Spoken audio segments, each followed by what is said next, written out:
Hi everyone, Shams health care के हमारी YouTube channel पे आपका स्वागत है।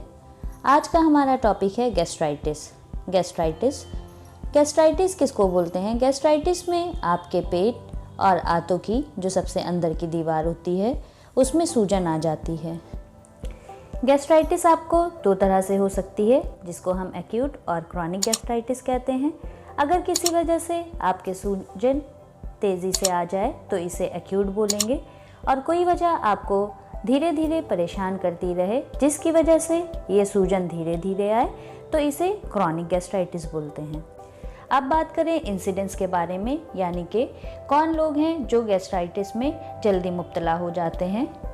तो मेल्स यानी कि जो जेंट्स होते हैं वो फीमेल से ज़्यादा जल्दी गैस्ट्राइटिस में मुब्तला हो जाते हैं। इसकी वजह ये रहती है क्योंकि वो ज़्यादातर हरी वरी और करी यानी कि जल्दबाजी, टेंशन और मिर्च मसाले वाला और बाहर का खाना ज़्यादा खाते हैं। नॉर्मल लोगों से ज़्यादा गैस्ट्राइटिस में स्मोकर्स और ड्रिंकर्स ज़्यादा जल्दी मुब्तला हो जाते हैं। अब बात करें गैस्ट्राइटिस के कारण के बारे में, तो गैस्ट्राइटिस का सबसे कॉमन कॉज एक तरह के बैक्टीरिया जिसे हेलिकोबैक्टर पाइलोरी या एच पाइलोरी बोलते हैं, उसके इन्फेक्शन की वजह से होता है। इसके अलावा बहुत दिनों तक किसी दवा जैसे कि एनसेड्स का इस्तेमाल करने से, बहुत ज़्यादा शराब पीने से, स्मोकिंग करने से, चाय कॉफ़ी का सेवन बहुत ज़्यादा करने से, किसी बीमारी में बहुत दिनों तक मुब्तला रहने से और कभी कभी ऑटो इम्यूनिटी की वजह से भी गैस्ट्राइटिस हो जाती है। अब बात करते हैं गैस्ट्राइटिस के सिम्टम्स के बारे में, यानी कि आपको कैसे पता चलेगा कि आपको गैस्ट्राइटिस हो रही है। तो उसके कुछ लक्षण हैं, जैसे एनोरेक्सिया यानी कि भूख का कम लगना। दूसरा, फीलिंग ऑफ फुलनेस यानी कि आपको हर वक्त लगता रहेगा कि आपका पेट भरा हुआ है। खाने के बाद ऐसा लगता है कि खाना पेट में रखा हुआ है।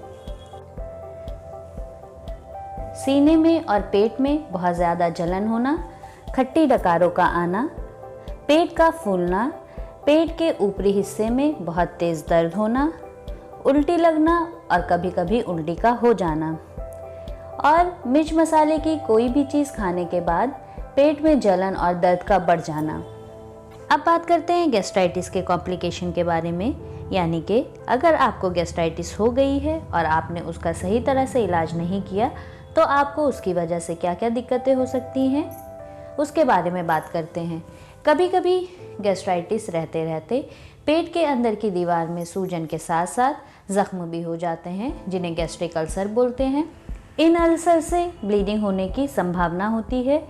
कभी कभी ये ब्लीडिंग कम मात्रा में होती है और कभी कभी ये ब्लीडिंग ज़्यादा मात्रा में भी होती है, जिसकी वजह से आपको एनीमिया हो जाता है।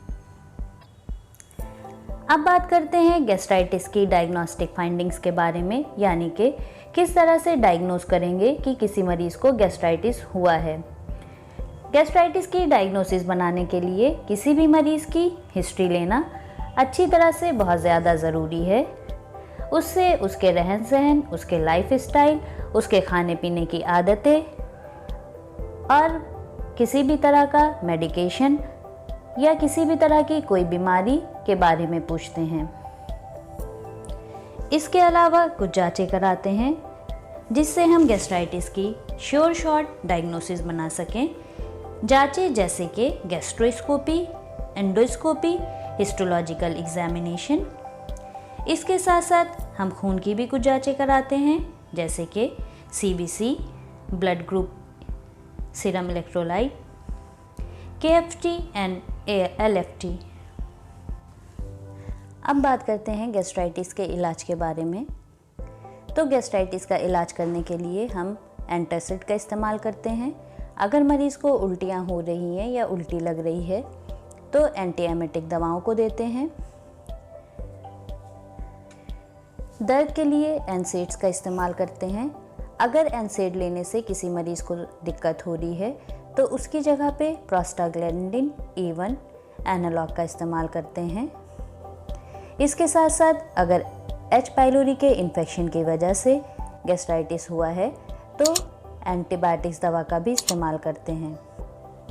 बाकी इलाज सिम्टम्स के हिसाब से करते हैं, जैसे कि अगर ब्लीडिंग हो रही है तो ब्लीडिंग को रुकने की दवाएं दी जाएंगी और अगर ज़रूरत पड़ेगी तो ब्लड भी चढ़ाया जाएगा। इलाज के साथ साथ मरीज़ के खान पान में भी कुछ बदलाव कराते हैं, जिससे उसके गैस्ट्राइटिस जल्द से जल्द ठीक हो सके। इसके लिए जब तक मरीज़ को गैस्ट्राइटिस की वजह से उल्टियाँ हो रही हैं तब तक के कोई भी तरह का सॉलिड फूड खाने के लिए मना करते हैं। जैसे ही उल्टियाँ रुकती हैं मरीज़ को लिक्विड डाइट देना शुरू करते हैं। उसके साथ साथ मरीज़ को चाय, कॉफ़ी, स्मोकिंग, अल्कोहल के लिए मना करते हैं। मरीज़ को बार बार खाने या एक साथ बहुत ज़्यादा खाने के लिए मना करते हैं। बाहर का खाना अवॉइड करने को बोलते हैं। मिर्च, मसाला और तेल का परहेज़ बताते हैं। अगर आपको हमारी वीडियो पसंद आई हो तो हमको सपोर्ट ज़रूर करें। और अगर आप कानपुर से हैं या आपका कोई परिचित कानपुर में है और आपको किसी भी तरह का पैथोलॉजी टेस्ट कराना है तो हमसे संपर्क ज़रूर करें। संपर्क सूत्र आपको स्लाइड में दे रखा है। Thank you.